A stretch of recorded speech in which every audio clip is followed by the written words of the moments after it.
When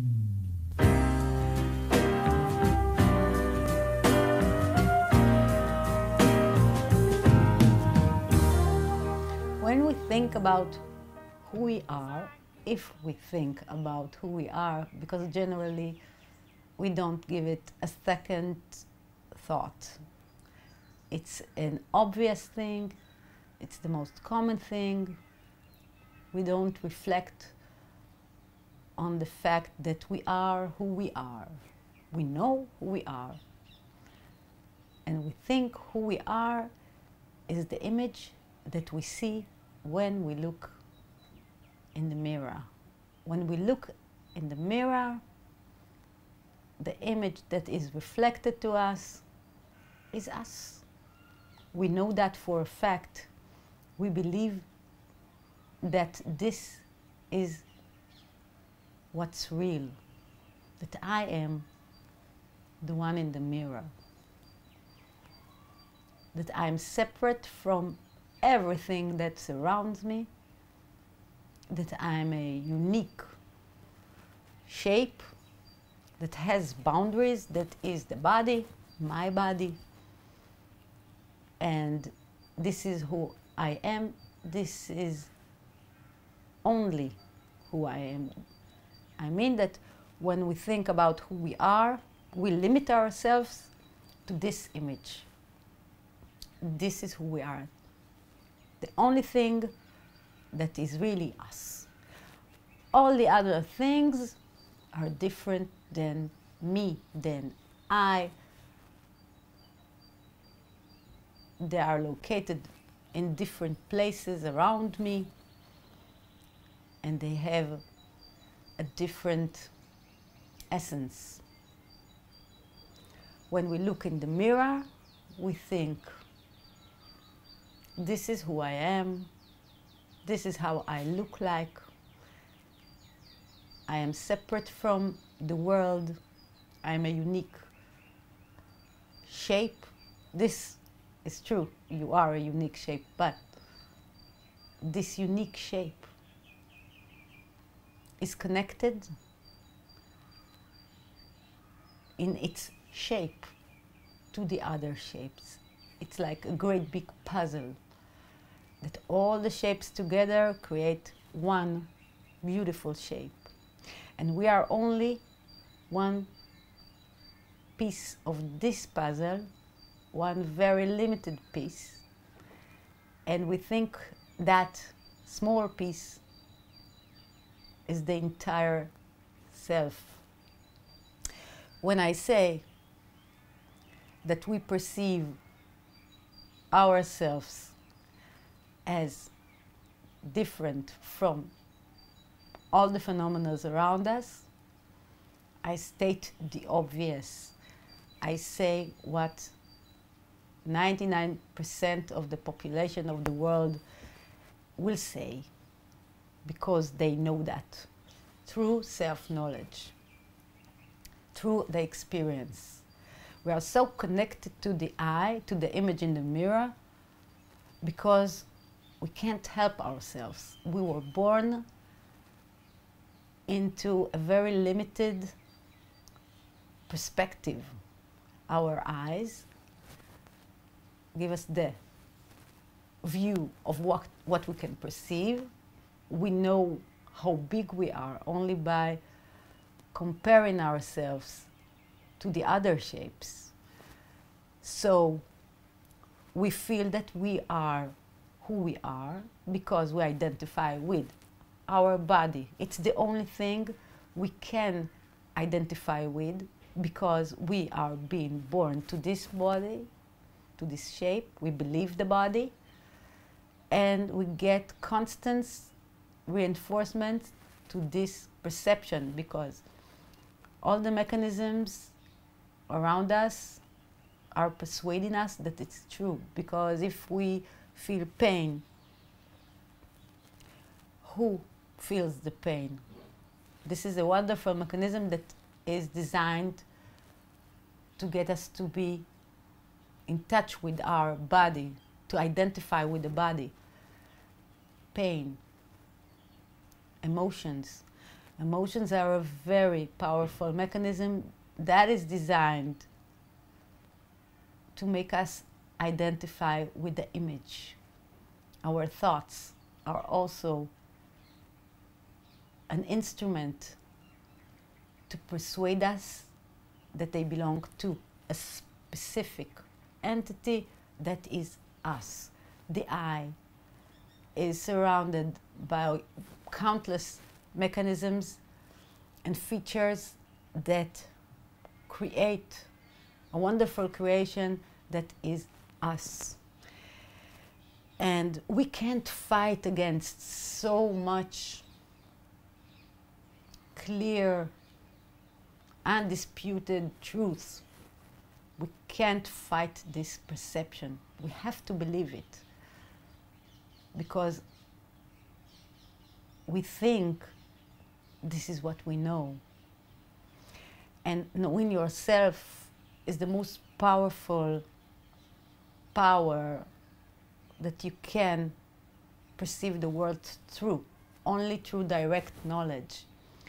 Through direct knowledge, not something that someone told you or you learned somewhere. Something you know because you know it comes from you. If you know who you are, you know it because you directly know it. Through your physical body, experience, etc. This is why it's so hard to say what I'm saying and to believe it.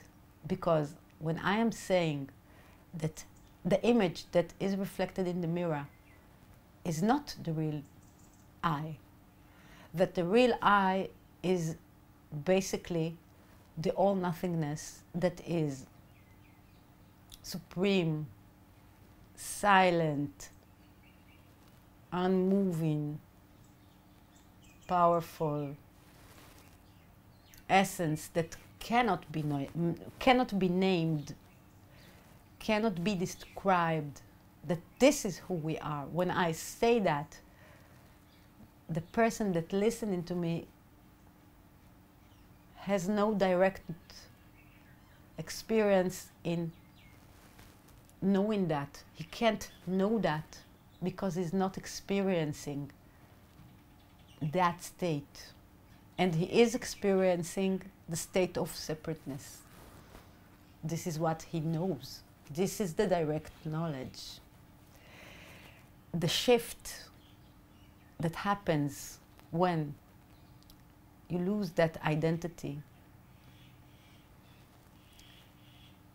is the shift between the direct knowledge of what we were born to believe and educated to believe, and our body tells us to believe, everything we know, into a different direct knowledge that replaces this knowledge with a brand new knowledge about who we are. When this shift occurs, the direct knowledge is the understanding that this is not who I am. The image in the mirror is not who I am. And I know that through direct knowledge. And I know that because I look around me and I see that everything that surrounds me is me. And I see that everything that surrounds me is the nothingness that is all the phenomena, that is me, that is connected, that is one. This is what I know directly. So it's not a question of believing this. It's a question of knowing it, because now I can tell you through my direct knowledge, through the understanding that I gained somehow, if you can say gained, through the self-realization that occurred, that the real self just dropped the false identification with the image and showed itself to be and let itself be and set itself free from the image that was me. Now, in my state, the all nothingness is free. Is free from the image that was Simcha. And yet, the image that was Simcha was not erased. It's not a sad thing to lose the self. It's not a bad thing to lose the self. We only think that because we are so much connected to ourselves, we can't believe that something can be different or so much better in knowing who we are. This is the only thing we know. It's unbelievable to think that I am nothingness, all the phenomena all at once, quietness, all those things. It's very, very hard to believe. And why should I be all nothingness? Why should I be that quietness? What shall I do with the image that I lived with all my life? What will happen to her? To this image? How can I act? Who will act if I will not be me? If I will not be worried about things, and if I will not think about things the way I think about them? Most people don't want to lose the I, but don't accept themselves at all. They are in constant argument with themselves. They split themselves into two separate voices that speak constantly in their heads. They tell themselves off, or love themselves, or argue with themselves, or get mad about themselves, about things they've done, and they don't sense that these two voices are the most paradoxical things you can ever say to yourself. How can you be two things at once? Who is fighting against who? Who is talking to who? Who is that voice in your mind? Who is it if it's not you? How can there be two of you? And if you say, like so many people learn, that there is a witness, a silent witness that looks at you, that he's the divine witness, like the quietness that looks at the poor little I, and the I can connect to it through meditation or through, I don't know, trying to connect to it or paying attention to it. But I say, it's not the real witness. It's not the real quietness. If there's a witness and there's an I who the witness looks at, it's the same as two voices in your head. The witness is also part of your I, the silent witness that you connect to, the higher witness that you connect to, is also a part of your I, of your identification. It's not different from it. You only say to yourself and kid yourself that this is the higher place that looks at the situation. If it was the higher state looking at the I, there wouldn't have been a witness and an I. There would only be one pure existence, not witnessing and not I. It's the synergy of both of them.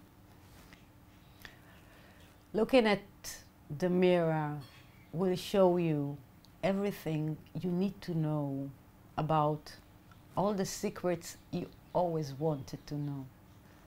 What is the universe? Why were we created?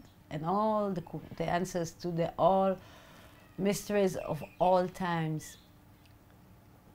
All these answers that you are looking for are embodied in your shape. When you look in the mirror, the thing that is looking back at you is not a narrow image of a shape, limitless and small. When you look in the mirror, the thing that is looking back at you is eternity itself, is all the phenomena all at once, is the all-nothingness itself looking back at you through your eyes. You only have a veil, like a glass wall between you, that is distorting the picture, that is reading the picture wrong. When you look in the mirror, you read the picture wrong. You don't see the truth in what you see with your eyes. Many people expect enlightenment or self-realization to be very spiritual and different from the daily experience, that it would not look like what it really looks like. You have to escape this, you have to go higher, you have to see something that is not there. Things have to glow or to happen very different from what you normally see. This is what you expect. And this is what prevents you from looking at the very extraordinary reality that surrounds you in every small shape or phenomena you see around you. Each and everything you see around you can, if you look at it very intensely and you understand its nature, can be so miraculous. And the most easy way to notice it is through looking at yourself. You're so used to yourself. You're so used to the way you perceive yourself. You don't ask yourself, what am I looking at? Who is that? That's looking back. And you can answer all the right answers. This is me. I know myself so many years. This is how I look like. Oh, the years have gone and now my hair is gray. This is me. But if you live in that moment, forget about all past experiences and just look and try to see that you are a very unique expression. You have a shape that embodies the shapeless. You have boundaries that represent the place that has no boundaries. You have a voice that represents the silence. You are not even expressing it because it's not happening now. Right now, nothing is happening. It's only a representation. And this representation is empty. And try to think about it when you lose your identification with yourself, when you lose the story, when you lose all the psychology behind yourself, all the judgment that you pass on yourself constantly, every day, every second, about everything you do, when you stop believing that there is a separate entity that does all that, and you connect to the fact that this separate entity is only a representation, is only an expression, something that has no real existence. To free yourself from yourself is to allow yourself to live the fullest life you can. You can't act in the moment of now freely, with all the energy you need, with all the joy you need to make things happen, when you carry around your identification with everything that has ever happened to you and with all your belief systems. You can't. You have to deal with everything you are, and then through this heavy, heavy load, act. And your actions are so limited because of it. Because you take all your energy to preserve the I, to preserve yourself. Try to let go of this identification, even as a concept, because only through direct knowledge you can really be free. And the reason that you are not free right now, or that you don't see things as I describe them right now, is because you know the self-knowledge, the direct knowledge now is the wrong direct knowledge. And how do you know that it's not the right knowledge, and that the thing that I'm speaking of is the direct knowledge? There is a very easy way to know if you are wrong. Are you happy? Are you feeling complete? Are you feeling that all the answers to all your questions are answered? Do you have any questions? Do you feel that something is missing? Of course you do, because your direct knowledge right now about yourself and who you are is the false direct knowledge. The true direct knowledge will leave no questions open. Only bliss, only knowing, only pure awareness, celebrating itself in every breath she takes. This is how you know, and it's a constant movement of joy and silence.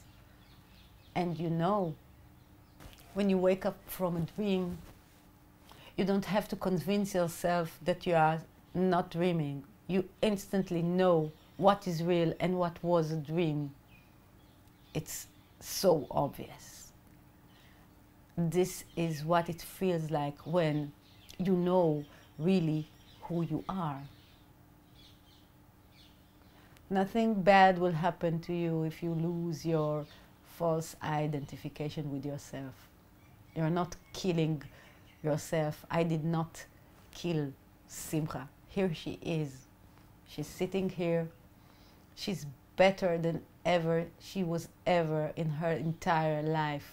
Everyone around her know that they got a new and improved Simcha. They got Simcha of 100% being Simcha, free and happy. This is what they got in a very paradoxical way. Only by losing your identification with yourself, only by merging into all the shapes all at once and becoming the one, all nothingness, only by doing that you can become the most specific, beautiful, unique form, expression, representation that you were meant to be, or you are. You can be free to express yourself without the image that is smothering you and making your life a living hell, that is convincing you that you are something so limited, so narrow. Don't be afraid to lose yourselves. You will only gain your higher self. Nothing good, nothing bad, nothing ventured, nothing gained, nothing stillborn or lost, nothing further than proof, nothing wilder than you.